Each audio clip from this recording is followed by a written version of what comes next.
if you're not hype and you're not trying to put on a fucking show, why are you there? Right. And I'm not standing out on some MGK rockstar shit. It's just like, bro, we here at a show, bro. Like you pay money to come in this bitch, you gonna stand around, you're not gonna turn up. Like what the fuck, you know? Yeah.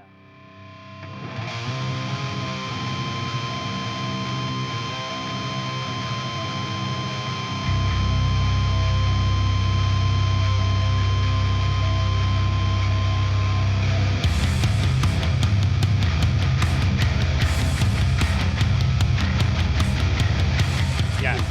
Okay. Sounds good. All right. Well. I haven't even like I haven't smoked today either, so yeah, bro.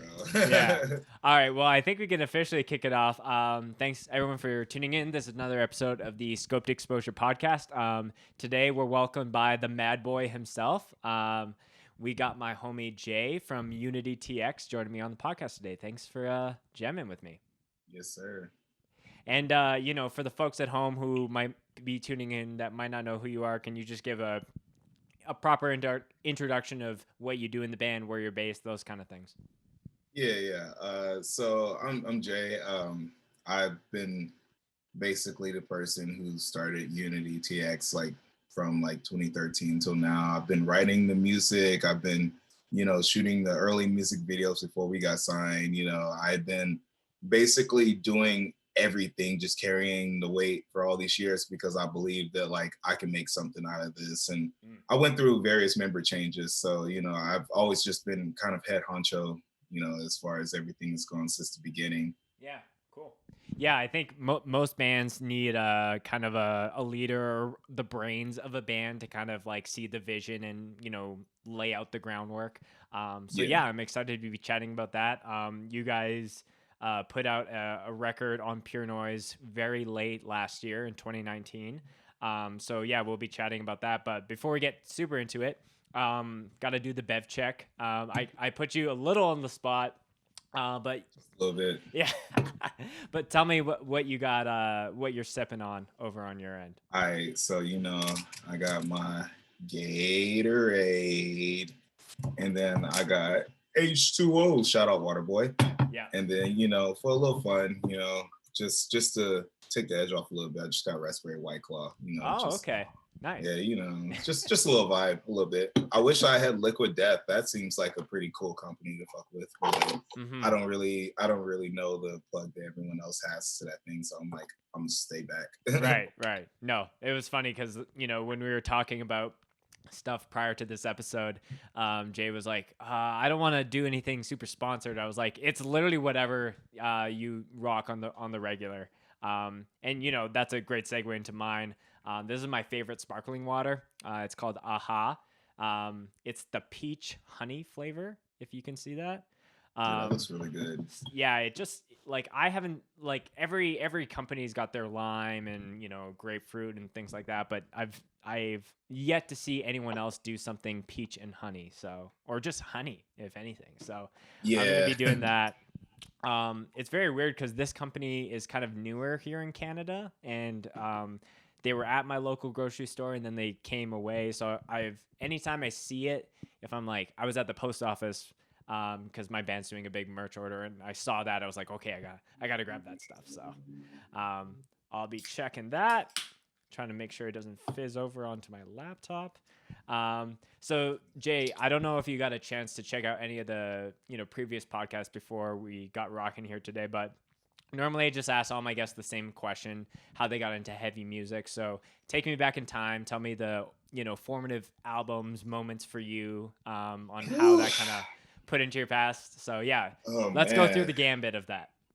All right. So we're going to go back to what I say 2000.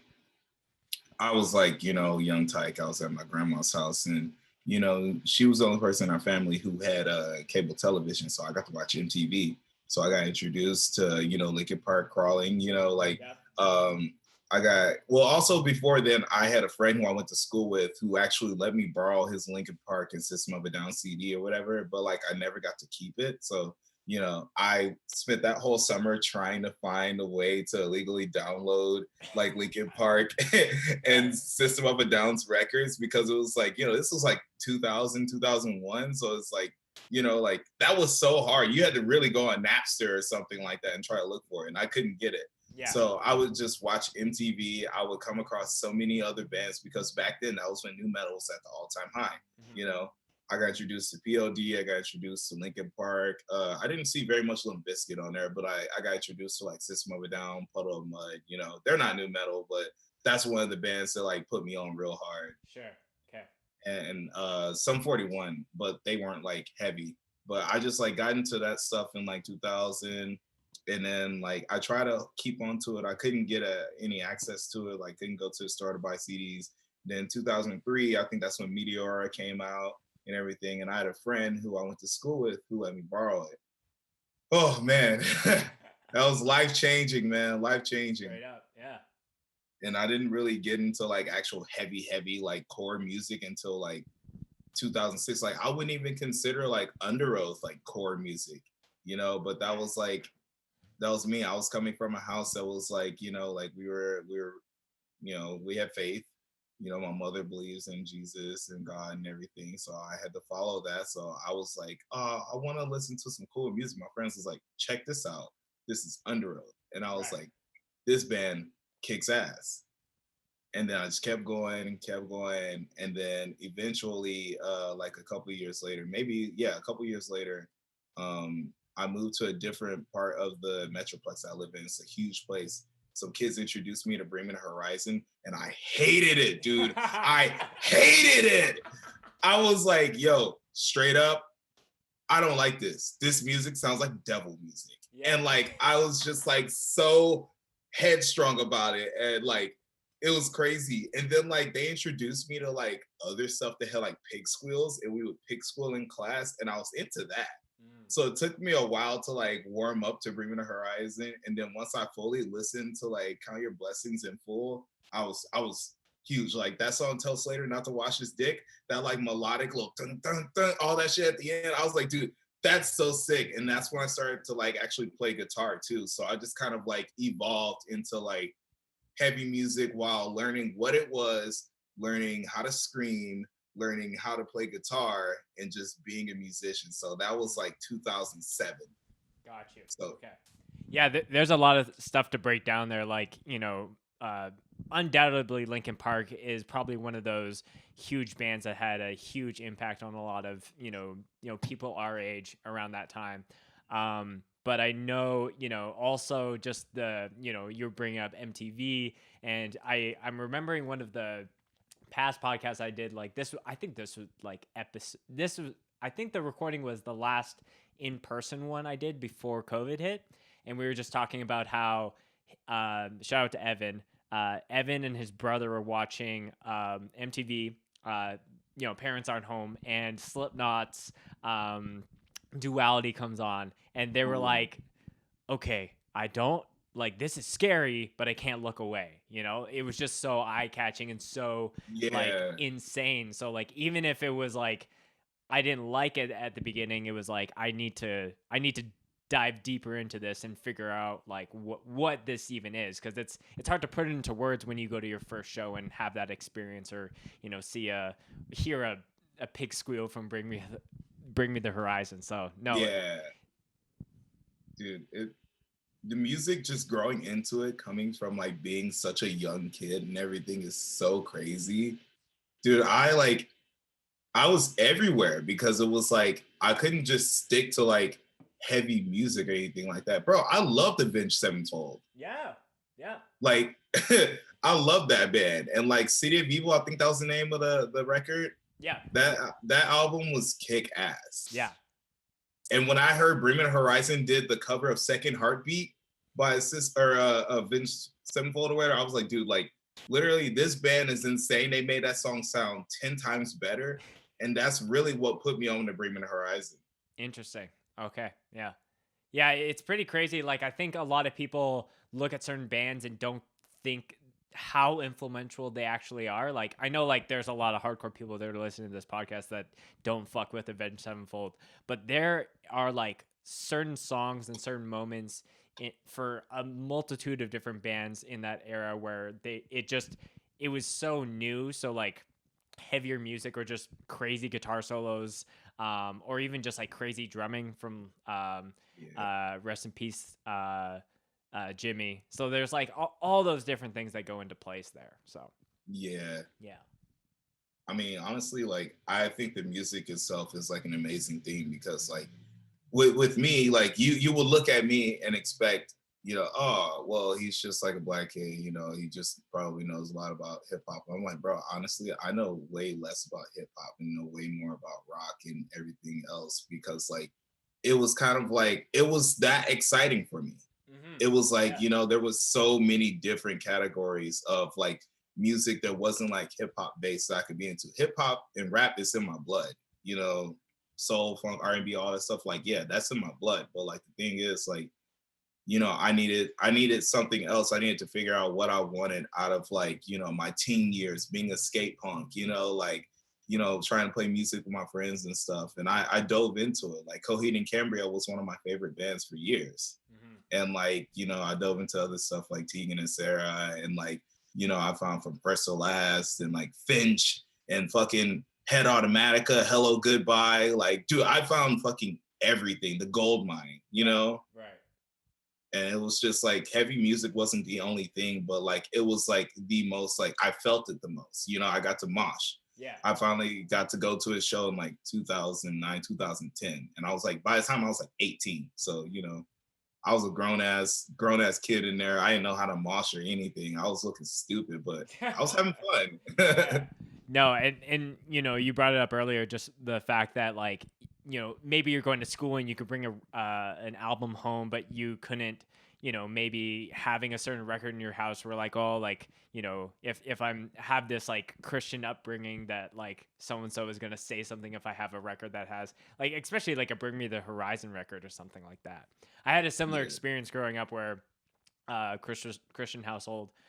So it was very crucial to have bands like Under Oath and Haste the Day and Demon Hunter and all those bands to be like, Mom, it's okay, like just read the lyrics. But then over time, like getting into other things like that. Yeah.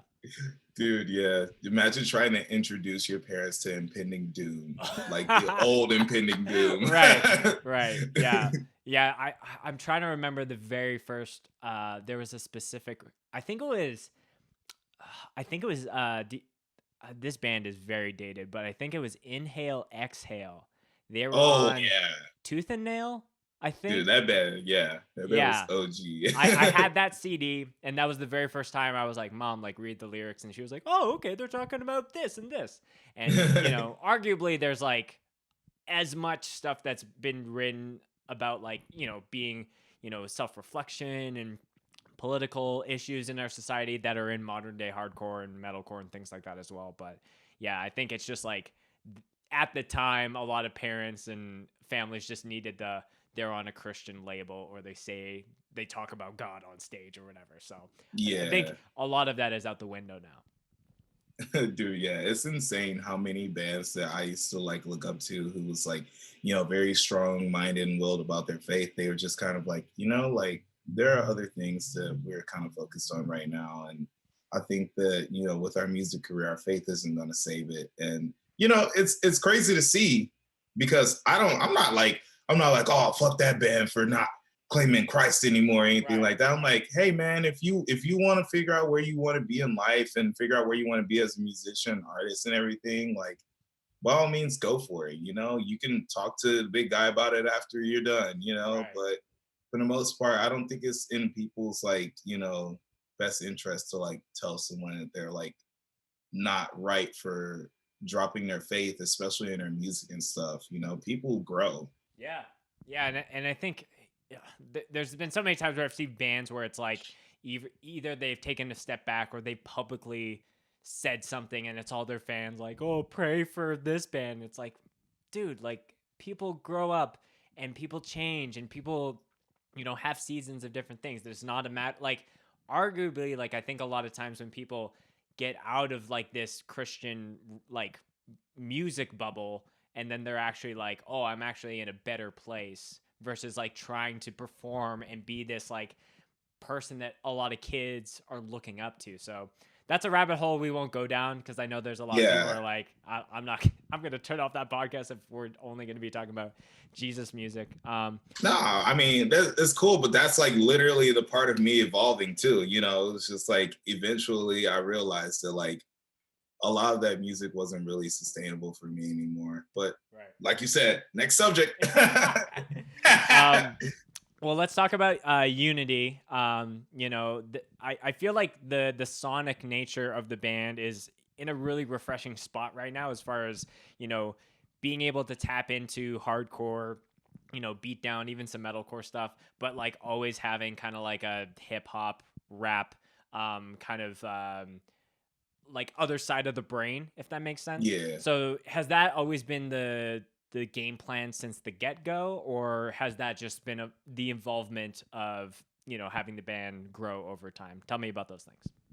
Well, okay, so the thing about like incorporating rap beats into it, it had always been a thing since the beginning. Yes, I've pretty much stayed true to everything about the band since the beginning. It's just I've gotten better at being able to write it. But back in the day, it was like if you could find one of our super oldest videos, and I really hope that none of you go find this.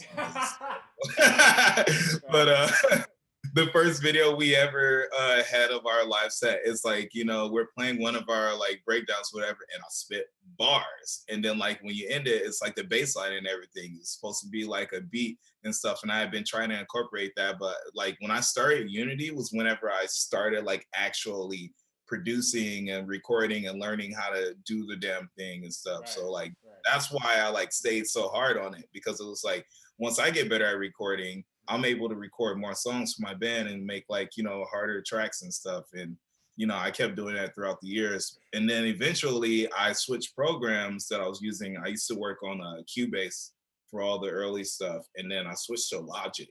And Logic, I started producing like electronic music, rap music, like industrial shit, like just like all across the board. And eventually I learned how to like produce shit for like our interludes and stuff, and like do this and do that. So like basically I think it was around like 2015 was when we started to have beats incorporated in our live shit. So it was like I finally got that like that push and everything. It's just, it's like one of those self-made processes. I saw the vision from the beginning. It's still here. It's still true. And like I still think of the same songs that I thought of years ago that I still want to write, that are still like in the back of my head. And it's not gonna stop. I'm like, this is my life. Like this is all or nothing. And I'm not gonna stop at, COVID with this shit. I'm gonna keep going. But right now, it's like I have to elevate myself because we can't play shows. We can't just like do that. So that's pretty much it. I'm just trying to evolve as a producer, as a songwriter, as an artist, songwriter, musician, every single thing I can. So this band doesn't come to an end anytime soon. Yeah, no, and I think you hit on a really cool point there, just on the fact of like a lot of music or just ideas in general, like sometimes those do take years to actually come to light. Like there's like I always tell people like I'm an ideas guy, so like I'll be in the shower and I'll have like, what if I did this, what if I did this, and sometimes it's like, okay, like let's be realistic, can I, I had this idea to do this crazy, um maybe I'll just say it here on the podcast so that it's something that people can actually look forward to. And I like speaking things into fruition. But I had this idea, as far as the time of recording this, it's like 1 week until Christmas or somewhere around there. I had this idea. I was like, there should be a hardcore Secret Santa thing. So it would be like you sign up, it's like $50, and then you get paired with someone around the world, and they would have these are the bands that I like, so you can like buy them a shirt or a comp or whatever. So I had this idea. I was like, okay, realistically, I can't throw this together just for like 2020, but definitely something I can look into in 2021. So there's a lot of those things, even just on the music side, where like there's certain bands that I want to start, there's certain like songs and riffs that I want to write, but like it's just making sure that I'm scratching that itch every day versus like them never coming from the brain into reality. So yeah, dude, I've like learned that the mind is much more stronger, and sometimes the ideas that you come across you probably won't ever come across again, or they won't be as perfect as the initial thought of it. Yeah. So I've dove deeper into documenting almost literally anything that comes to mind.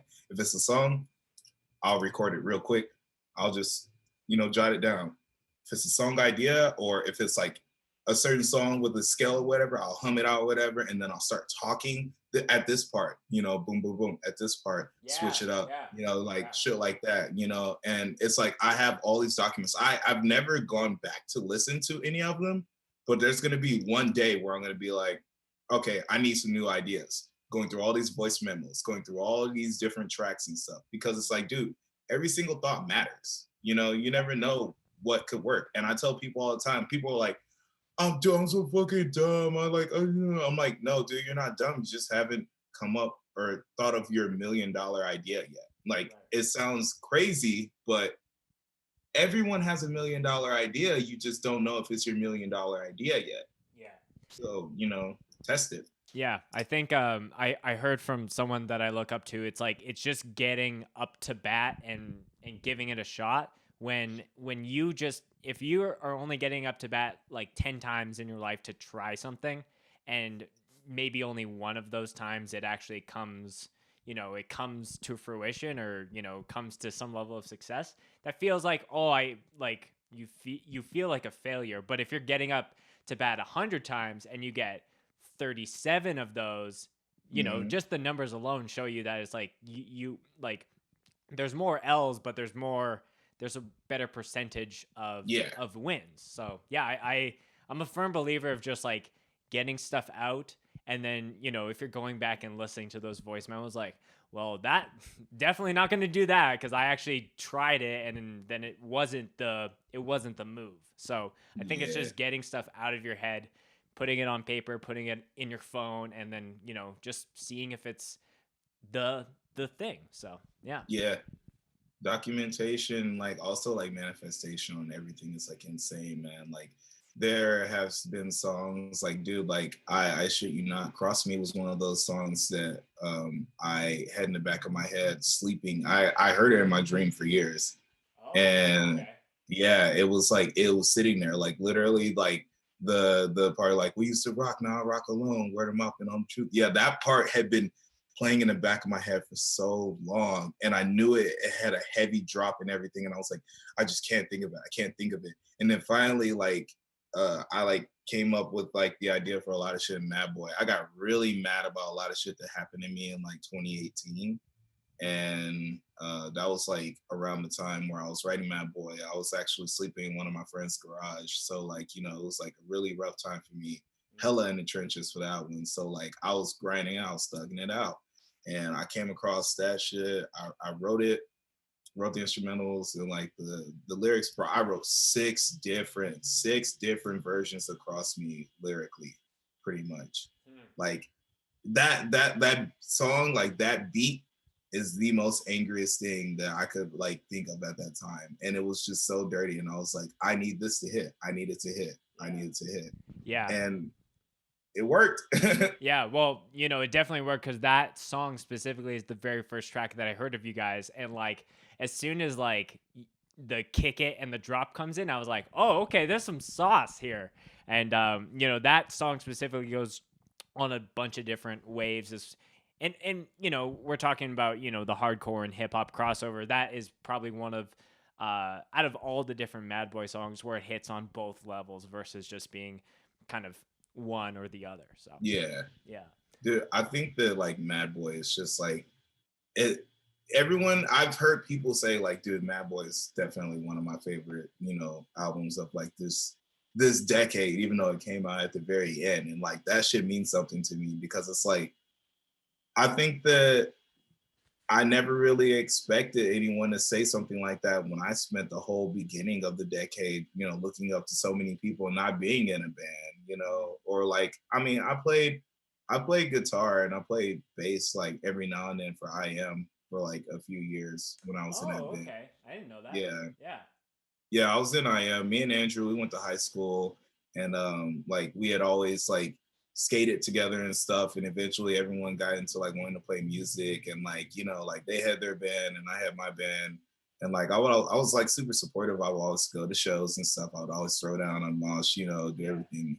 And then eventually, like, you know, like I was like, you know, I really want to play with them. And then we did it, and we took that step, and shit, like, you know, it was really working out for them and stuff. And then like, you know, like I wanted to do some other stuff, like, you know, kind of like on my own pace. So I just kind of like just hopped off and started doing Unity shit by myself, just building back up, Gotcha. because it was nice. It was nice to be able to like, because I still like supported I am and everything, but it was just like I was starting to write more music and stuff, and I didn't want that to get in the way or slow them down or anything like that. So I Yeah. was like, yeah. So I went, dug my head deep, started writing, started getting better and better and better, and like, you know, came with the heat, because like that's what I wanted out of this scene, man. There wasn't anyone who was trying to push that.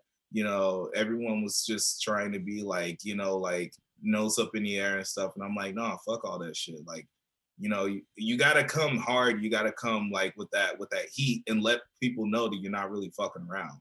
And Yeah. that's what I've been about every single time we go on stage. I'm like, all y'all motherfuckers standing around, get the fuck up here. If you don't want to be in here, get the fuck out. Like that's literally it. Yeah. Because we here to set the vibe, the energy. Yeah. You know, if you're not hype and you're not trying to put on a fucking show, why are you there? Right. And I'm not standing out on some MGK rockstar shit. It's just like, bro, we here at a show, bro. Like you pay money to come in this bitch, you gonna stand around, you're not gonna turn up. Like what the fuck, you know? Yeah. And I think that shit's super weird about like this scene and stuff, but it's okay, because that's why I like the fact that I have other kids who are like people of color reaching out to me and telling me how much my music is doing shit for them. Mm. Because when it comes back, you know, Yeah. Yeah. I think I lean more on the optimistic side of when shows do come back, that I feel like this time is almost like a reset for people, because I saw a lot of people in my local scene who like maybe would go to the regional fest or the odd like bigger album release show or something like that, but not like for me. I'm a big hardcore nerd, so I go to every show because I'm filming every show and I'm trying to build this channel and make content and blah blah blah. yeah, But a lot of people are like, I'm like I got to work early in the morning, and it's like how many like there were so many times all growing up when I was first going to shows where it's like I got to work at 6 a.m. in the morning, but I'm gonna go to this show and we're gonna go to like get pizza afterwards, and it's 3 a.m. and I have 3 hours of sleep. And yes, we're all like youth plays a part in that, but I think I feel like this time is a reset for people, because I oh, also big think time. people are gonna be like moshing and looking at a show opportunity and being like, I could go to sleep and then there's a new virus in another part of the world that is now spreading. I just need to make the most of this opportunity and just go ham. So Dude, I really hope that like, and it's like crazy wishful thinking, but it's like I really hope that whenever it comes back, like, bro, it's just like Woodstock, you know, like, yeah, dude. Yeah, because no, I feel that. Yeah, it's like, bro, like it's 20 years later, you know, like this shit is bound to happen again. You see how much the fucking rap industry and everything's putting out all these scream rappers and putting on all these other like, you know, hardcore like these kids are like singing on songs that are basically live instruments and stuff, and they're doing everything that the bands are doing, but they're making way more strides and stuff, just because it's just like, oh, this is one person getting a good producer and like doing all this shit. But now that this is meshing in together, I am on a spectrum to where it's like, I think it'd be fucking cool for whenever shit comes back that rappers want to start playing with bands. And like, yeah, sure, they can play with bands, but for a band like Unity, I want to be the band where it's like, cool, we're gonna perform with this rapper on this show, but also we're gonna do backing band shit. I'll play guitar or yeah, I'll do vocals if I want to. yeah, And then when it's our time to play, whenever like they're not playing, when we're helping them out, like then a set like that. Because then that's the cool collaboration. I think that we should have like, you know, like just really treat this like whole scene shit like soup when it comes back. yeah, There's no point in like, you know, blocking anything off or anything. Like during this whole break that we've had, shit's gotten exposed to pretty much everyone. yeah. It's true. Yeah, it's everything from like Code Orange doing their like show live stream and like everybody in the world in the music industry being like, whoa, like we manage these pop punk bands or this folk band, like maybe we should do that. Like they were kind of the pioneers of that space. And then yeah, I think more bands need just to be open and think critically about like doing those like full cross genre like collaborations, not like we're a hardcore band and we had someone who's like in a hardcore adjacent band. Like do something that is as extreme as it. And this is a pretty like very like level one example, but even just like the whole Lil Nas and what the fuck is his name? Like Miley Billy Cyrus Ray. says, yeah, Billy Ray. Yeah, like Yeah. even that, like that disrupted so much of what is considered okay in both of those spaces. So I think there needs to be more of that to actually like you said, just make a big soup of all these different we like music things. So Yeah, man. It needs to happen because the thing is, like, I've been saying it for years, dude. Where are you gonna go once your music peaks? If you've spent so long, that's why I've spent so many years just not getting features on Unity shit, just writing everything by myself. Because then once I start running out of ideas, then it's like, cool, I'll get other people involved, But I only do it like that because I'm the person who's versatile. Like I can look at this, look at that, and everyone else in my band, they're good too. This is the lineup that I got last year. So, like I just assembled these guys, haven't really sat down and done anything with them. But the thing is, I'm big on collaborating. I'm big on, fucking with other bands and stuff. I'm big on just trying to make just more than your fucking typical ashy ass metalcore, heavy music, whatever music. Like, dude, that shit is tiring now. It's tiring, dude. yeah, And there's a lot of oversaturation, and like it takes the bands that are doing things just a little bit differently to actually shine a lot brighter. Yeah. yeah, if only like, they would put personality into it. That's the thing.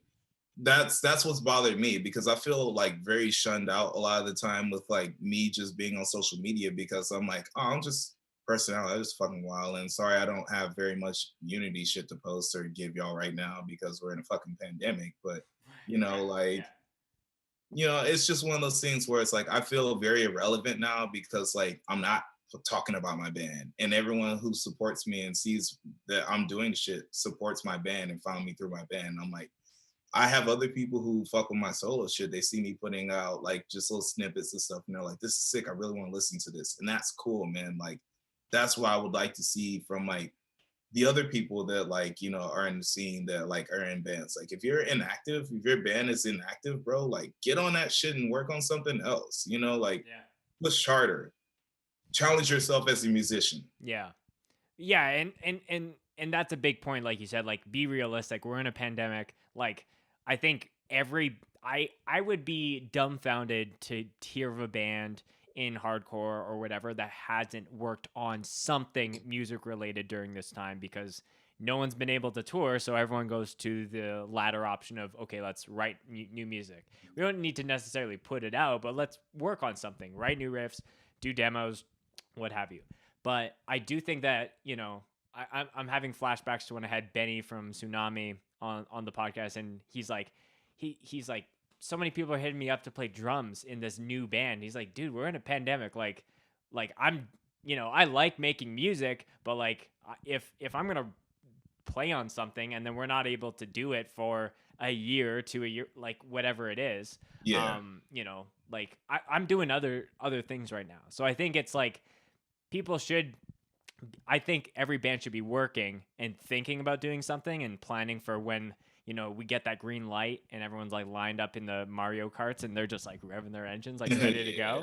go. But yeah, I don't think because if like I've seen it where bands are just posting and posting. It's like I know like you guys put out a little 2 thing here and like nothing is probably going to come up until next year. So I think side projects are really healthy to like get those ideas out, like we were talking about before, just like in a different manner that's a little bit refreshing. So Yeah, dude. Like that's pretty much what I'm trying to do. Like, I could just be like, oh, I'm gonna get better at fucking screaming. It's like I don't even want to fucking scream. Like, I, It's just like that shit is so tiring, dog. I'm trying to get better at like, like I want to get better at singing. I want to get better at rapping. I want to get better at like being able to like have that confident voice. That way, when Unity does, finish our like full length, I'll have so much versatility on it because I just push myself. Yeah. And that's pretty much what I'm trying to do, man. It's like, everyone knows us. It's like, oh, a heavy band, rap band, or what. I'm like, bro, fuck that. I'm shooting for the top, bro. Like, I'm shooting for like the best record I can physically write. If there are some songs where I'm playing acoustic and I'm just singing on it, bro, then fucking so be it. But the thing is, it's fucking music. Ain't nobody else you fuck with is doing that shit. And if you got something to say about it, you need help. Like you mad because a band's doing something out of the ordinary and they're already out in the ordinary. Like I wouldn't be able to fathom that. But I don't think it would go down like that because like people know me, they respect the fact that I am like not boxing myself in. Yeah. Yeah, I think it's important to just like we were talking about before, just get those ideas out and just like not be too critical about like what people say. Like don't if you're just putting out a song for yourself, really it doesn't matter what anyone says at that point. But if you're like, okay, I'm trying to do some band of some moderate level of success and everyone's saying like I hate this, this, and this, like don't turn a complete blind eye to that. Like take that and let that muster and think about it. But if you're like, there's been so many bands that are just staying the course of like, we're going to do the shit that we want to and fuck anyone else that, stands in our way. And most of those bands over the years do have that fruition where they become some of the biggest bands in the world. So I think it's very sick. It's the attitude, man. Yeah. That's the thing, like I think that everyone needs to be in tune with themselves really before they feel like, they can be like really, really, really out there. I don't know. I'm trying to get in tune with myself as an artist, as a musician. That way I don't fuck up. I don't slip up. Like there are a lot of people who just like don't know what they want out of this shit. They don't know where they want to take it. They don't know if they want to keep doing it or, buckle down. But I'm like, no, I'm all in, bro. Like I'm trying to go for, I'm trying to be on the cover of something. I'm trying to actually see my face, on the front of an ad in Times Square for like Spotify. I've seen people do that. That like, like I have friends who work with these people and shit. And it's like, that shit's possible, bro. And like, it just don't stop in this scene for me. And I'm not going to let it stop. So that's why like, I'm just going hard. And I hope to God that motivates other people in this scene to do more as well. Yeah. Because we need it. Our scene has so much pride for what, Yeah. It's wild. Yeah. I think like I'm a big believer in like self-awareness. So like seeing like what is important to you and what you want to fulfill and then actually like matching your actions to those things. So, a lot of people, myself included, in the early days of when I was discovering music, I was like, I want to tour 10 months out of the year. And then over time, it's like, that would be sick. But at the same time, for me, if like I did a band that played this festival, I would also be cool with that. But there's other goals in my life that are outside of music, with, this podcast where it's like, I want to have like sponsorships and do things out of a studio. But those are things that, take years to actually like get to the point where it's even trying. So I think it's just about trying and doing what makes you happy. Cause, a lot of people like the chase is almost just as exciting. Like it's almost more exciting than actually getting there. Cause when you get there, you're like, oh, okay. So, and then you have new ambitions and goals and ideas. And yeah. Grind never stops, man. It never stops. And I feel like a lot of the times people like, I always attack myself wondering like what people may think of me working so fucking much, but also at the same time, I shouldn't, it's just like one of those things. Like, I don't get down about my shit when I'm creating it. I'm only down whenever I feel like people might not fuck with it, because it's just one of those things where it's like, damn, dude, I'm working my ass off. But that's just the thing that I have to work on myself because I know that, I'm a perfectionist. I want shit to be good. And if I know that other people are listening to it, I can hear the fuck ups and I'm like, like, Sure. just sitting there letting it eat you alive and stuff. But, we're working on it. We're working on it. And that's what I'm Yeah. trying to do. Yeah, that doesn't, that perfect, um, you know, how do I word this? The perfect chemistry in your brain to like, I'm gonna just put things out, and I'm not gonna care what people say, or I am gonna care, but like to a T. Like, there's so many things, and I think it's different for everyone. Like, I even think about, there's certain rappers who will put out an album and they'll have a team to be like, I don't want to look at my social media for the next week. And they won't Yeah. look at like the reviews and all the videos and stuff. And that's stuff that they've set up on their end because they know that they would become obsessed with like looking what so and so is saying. Like, what score did so and so give it? So I think it's a practice game. It's a muscle that you need to build up over time, and Oh, yeah. that that for me is still something that I constantly try and work on. Put out a podcast that I think is going to be the sickest shit, and then it's like, wow, that tanked on the internet. Dude, it sucks, man, because it's like, dude, you really like I wish that like the confidence that like I wish we could like upload our confidence level that we had while putting in this project. Like Oh. yeah, like on a Yeah, star level, like yeah, I put 5 stars of confidence into this. Or like, like this was just like a that's shit funny. post, 2 stars. Yeah. Yeah. So But I don't it's know. a constant thing where sometimes that thing where you think it's like not gonna pop, and it's just, I don't know. I kind of wrote this, it was like you were just talking about, like, this is something I had in my dream, and then like I put it together, and it's the song that ultimately put us in the same podcast room, if you will, together. So I think Yeah. it's just a matter of putting it out and getting those ideas out there, because that just builds up over time. I wanted to talk though, we were talking about hardcore and rap. I know on some of the songs on the Madboy album, there's like some rapping and stuff. I'm just kind of curious, if there's, if you're doing hard stuff that's hardcore, is there any stuff that's like freestyled when you're actually like in the studio, or you're like kind of mapping it out a little bit more? I'm just kind of curious. So my process with a lot of shit, I usually just like write. I don't really freestyle a lot of shit because like a lot of rappers freestyle their shit and it doesn't make sense. Right. like with music, man, it's a math equation. It's always going to be a math equation. So you have to make sure that shit adds up, you Mm. know. And when I wrote Better Days. I wrote it while I was like I wrote actually those 3 songs. I tracked them when I was in New York. I was working with my homie Public out of Long Island, and I was crashing with him for a couple of days. And I went out there. We only had a couple of days to get the beats and everything. Bang shit was pretty much already made. I just told him that like I just wanted to flip a couple things and add this and add that.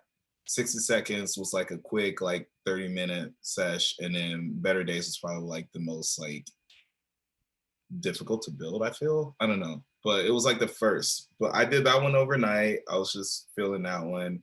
And the other two I just did in the studio. Now 60 seconds was like it wasn't like I freestyled it, but it was just like, I was just sitting in the studio like, okay, all right, I want to do this, I'll do this, and just rock with the beat. But I just literally could not for the life of me just sit at the mic and rap a bunch of shit and then be like, all right, I'm gonna write it later, or I'm gonna Right.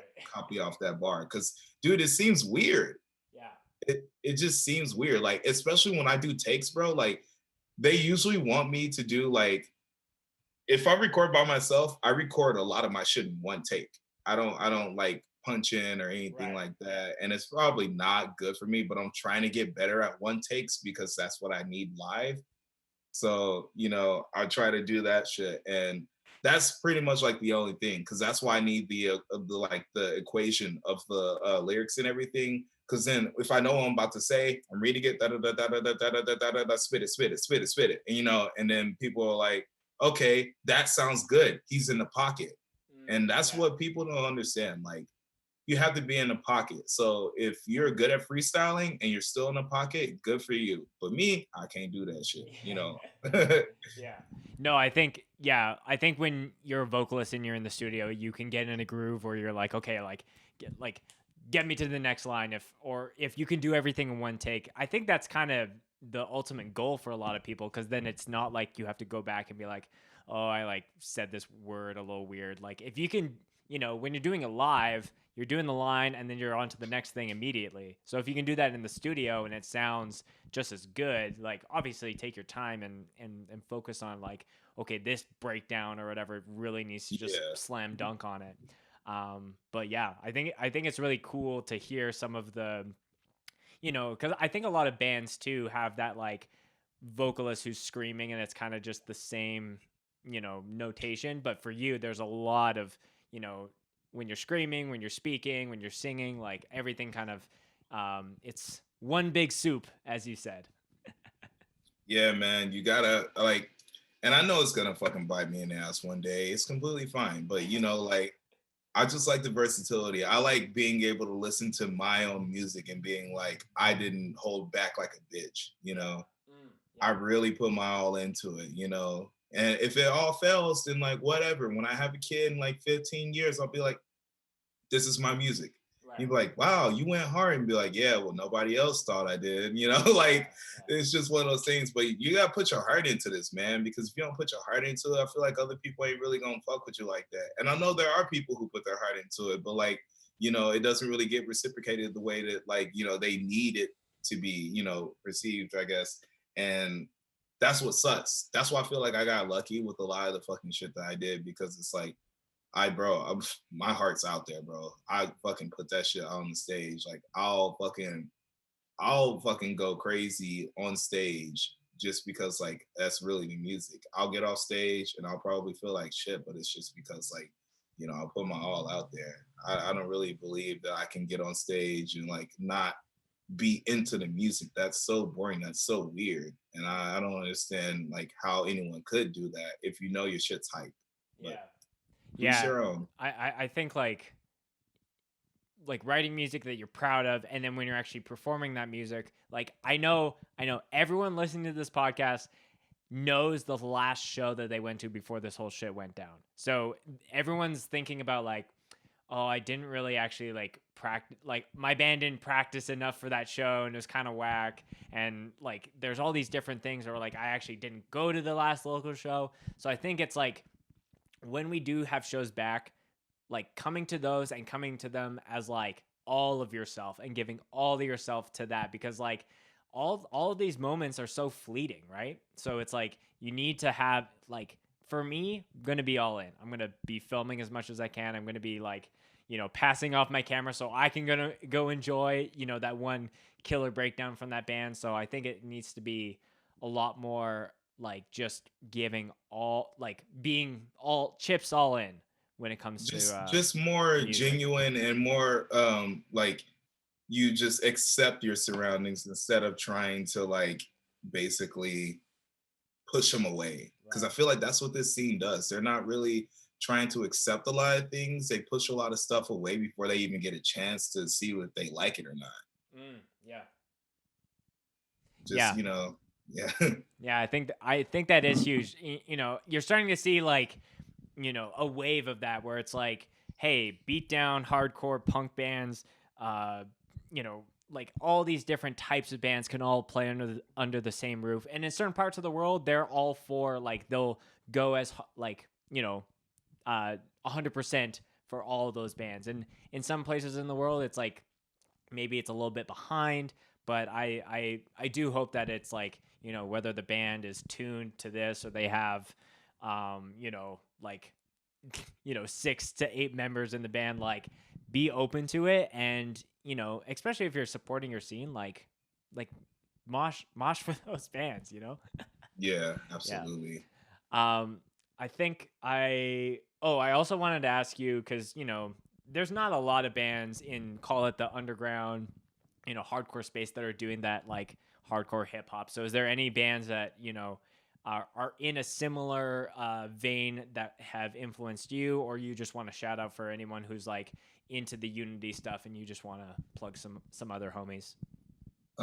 Man, like it's crazy to say. I mean, like, yeah, definitely shouts out to Set Sites because that was like, Maro's my boy. I linked with him 2 years ago, and like, we talked about a lot of shit. We was like pretty much on the same wave and stuff, but like they just had like an unfortunate falling out because of like the pandemic and everything, and they broke up. But they just put out a tape like a day or two ago.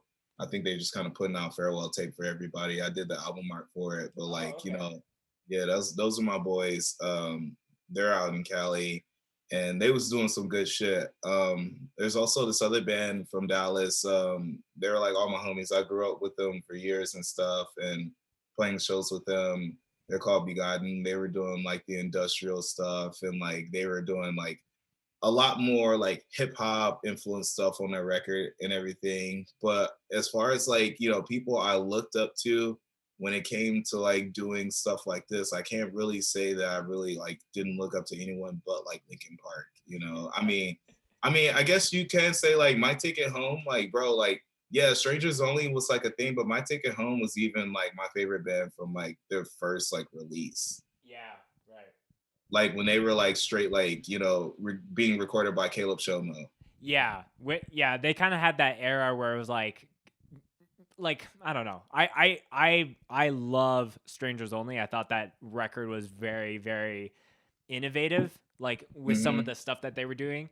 But I think the earlier stuff was definitely more in the vein of like call it the Rise Core era of Yeah, things. So yeah, that but band just Strangers always has Only. so much fucking attitude, dude. Yeah, yeah, Like Nick he's good, he knows exactly how to make his shit sound aggressive and like really like out there. But yeah, it's like I want to say, man, it's just like, all right, so my influences to like push me towards like unity shit was like Linkin Park, there was Limp Bizkit, obviously, there was Korn, there was Trust Company, there was Chronic Future, there was this band from Germany called Forlin, there was Candiria, there was obviously Rage, there was it One Day as a Lion, I believe, that was Zach De La Rocha's project.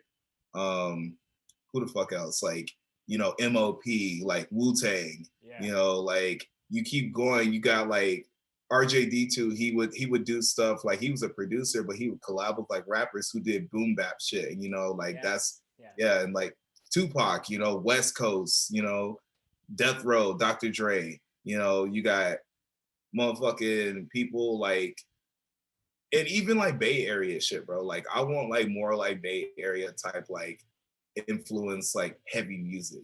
mm, It sounds weird, but it's like I like hip hop beats. So it's like with Unity, I get to play around with that and it's yeah, fun. yeah, So I mean, it's just bro, I've just been influenced by like honestly just music as a whole. And yeah, I'm not gonna lie, like even with like that song Mother Sucker we made, like the little like the chorus that I did this lead to it and I was like influenced by like Ellie Goulding shit because I fucking love Ellie Goulding. So it's just like, the influences don't stop, but I can't really say that I'm influenced by very many other bands in this scene. I mean, I fuck with them, but what I'm doing, I don't really get very much of a similarity from them. And I think that that's a good thing because I don't want to be told that I remind them of this band. yeah. Yeah, it's like, yeah, you would love to play with, I Am or Kublai Khan or, some of those other Texas bands, but it's not like you guys you have similarities, but it's still a lot of differences, and differences can are healthy as far as like especially on a local level to like, hey, we don't have a lot of bands doing shit like this, so it feels less saturated. The only other Yeah. like call it hip hop hardcore, which is like kind of a funny sounding subgenre name, but the only other band in that space aside from you guys that I know of, I want to plug this band called Fox Lake from Denver. Oh yeah. Yeah, Yeah, Fox like they've been making their strides. I've been seeing them for a while. yeah, we've been trying to set up doing a podcast here because they just out of nowhere like, hey, we like what you do. Here's our album if you want to check it out. And it was just before that all came out, and I was like, bam, like some of these things are bumping. So shout out to Yeah, them. they're Yeah, good dudes. They always hit me up and they wanted me to get on track, but I just I think they were trying to hit me up during the beginning of the pandemic and I was just going through it, man. Like I right. just it was just so fucking hard to just do anything vocally after like the whole year of touring was taken away. I was like, dude, I'm sorry, man. I just think I'm going through it right now. Yeah. But I heard them release their shit whenever we were in the studio a couple months ago, and I was like, okay, yeah, they really are with the shits, and I love to see that. I love to see bands that are really like, they hit me up and they're like, we really don't fuck with you, but at the same time, their work ethic is fucking crazy too. Yeah. Yeah. So yeah, There's mad shout out to the Fox Lake Boys. I think it was also like the sometimes, this has been a theme on this episode as far as like doing shit a little different and standing out of the box. I think when I saw the album artwork and the band logo, like I didn't expect it to hit like that. But then when I heard everything at once, it's like, okay, all these things make sense as well. So yeah. yeah. Man, hold on, wait. Let me one real quick. All right. So obviously shout out to Sabella because I just fucking missed that band, and that band like 100% was going to be the fucking future. I just fucking wish that band could have fucking. I wish How that do band could you have how do made you spell Sabella? Sabella. Oh, okay. Yeah, I'll Yeah. have to check them out after this, but yeah. And there's another band from Maryland, I believe. They hit me up recently. They sent me some of their unreleased shit, and I have so much faith in them. But they're called One Life to Lead, and Okay. like, Sure. dude, they're sick. They're like, I want to say they're like they have like the post hardcore influence, kind of pop punk, but like it's just it's like how we are. It's like you get a little bit of this, you get a little bit of that. It's heavy, but he's singing and he's Right. like he's got like bars and stuff, and it's like I love that shit, bro. I love to fucking see that shit, and like I love the fact that people are picking up their bars. They are like actually getting about their shit. They're actually understanding that music is just more than just being heavy and having a fucking like 45-second breakdown. Like, Right. like for real, like I don't even like really even write breakdowns in our shit because of that. Yeah. Like I basically with our music, I write parts that I don't have to feel like I need to vocal rest on. Two steps, you can have a groovy two step and not say anything. Yeah. And breakdowns, same thing. I don't want that. I want people to know I'm really in there. Yeah. No. I think that's good, and this will be a big tangent, but hearing from people that will be reaching out to record labels, and they're like, do you have any songs with more breakdowns? Like they're so like they have all this weird data like breakdowns equal like record sales, and I think more bands need to just be like you said, like doing things different, not just being so obsessed about like we have to have that one crushing riff, and then dumb it down to like half the speed again and again and again. So Dude, yeah. I think the whole theme of this whole podcast is like take the ideas that you have in your brain, put them out on paper, put them out on your interface, voice memos, whatever you got to do, and trust that's one golden nugget is gonna eventually come out over time. So Yeah, man, you gotta basically just test out every possibility. Like I grew up not doing any of this music shit. I picked this shit up in my 20s. yeah, And look where it's got me. Imagine if I did this whenever I was like, 13, 14, and see where it would have got me then. But like it's like you never know, man. And sometimes some people find that shit later in their life. But if you're trying for it all these years and everything, and you're trying all these opportunities or all these thoughts and stuff that are like coming to your mind, like I feel like you're going to find yourself, or at least what you want out of this shit within the next like few years. right. Just gotta keep grinding for it. And I don't know how else to express that more than just saying that and keep doing what I'm doing.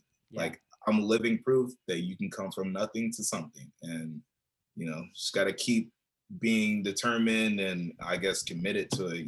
Yeah, definitely. Well, I love all the chats there, Jay.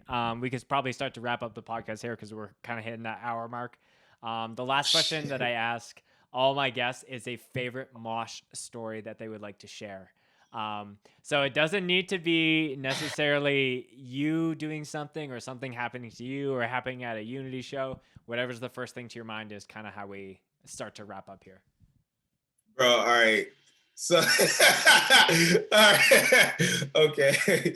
So, shout out Tomcats West real quick in Fort Worth, Texas, because like that was like the battleground, bro. Like we we have gotten into some shit at that venue. That venue had the best sound in Texas, I swear to God. Yeah. But like, bro, it was back in like 2015. It was like when Knock Loose was like, I'm pretty sure they were still unsigned or they were like on the way to Pure Noise or whatever. Sure. Yeah. But I'm pretty sure it was like Isaac. He had like showed me like the demo to Counting Worms before it was even put out. Yeah. Bro, they started playing that shit. Bro, nobody in that room was my friend. Nobody in that room. I destroyed every single person who was on that front row. I was like, this is the hardest fucking shit ever. Just because the beginning was just Right. Dude, right when I heard it, I immediately just started clocking everyone, spin kicking, everything. The whole front row was just destroyed. And no one knew what to do because they didn't know the song. Yeah. And they also didn't know I was going to go that hard. And I'm over here like, bro, I was heated. Like, I was just like, oh, dude. Like, it's cool to see Knock Loose play and everything. But when I heard that, dude, I don't even know. I forgot they were playing. I just heard music and saw faces. And I was like, somebody needs to get hit. I'm sorry. That's too funny because that is kind of one of those Knocked Loose songs that is just at that peak.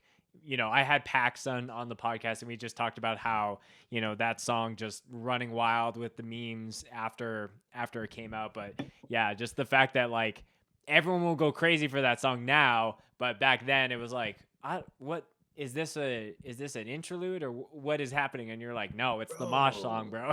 Yeah, dude, it's the ass beater, bro. Right. I was actually lucky enough to perform that shit with them once. And like, even then I went ham. If I wasn't performing it, I was going to beat everybody up in the crowd. Right. That's just point blank. If you hear Counting Worms live and you puss out, don't ever go to another Knock Loose show ever again. Like, that song is too hard not to go ham with. It's been said. It's official. Put that on record.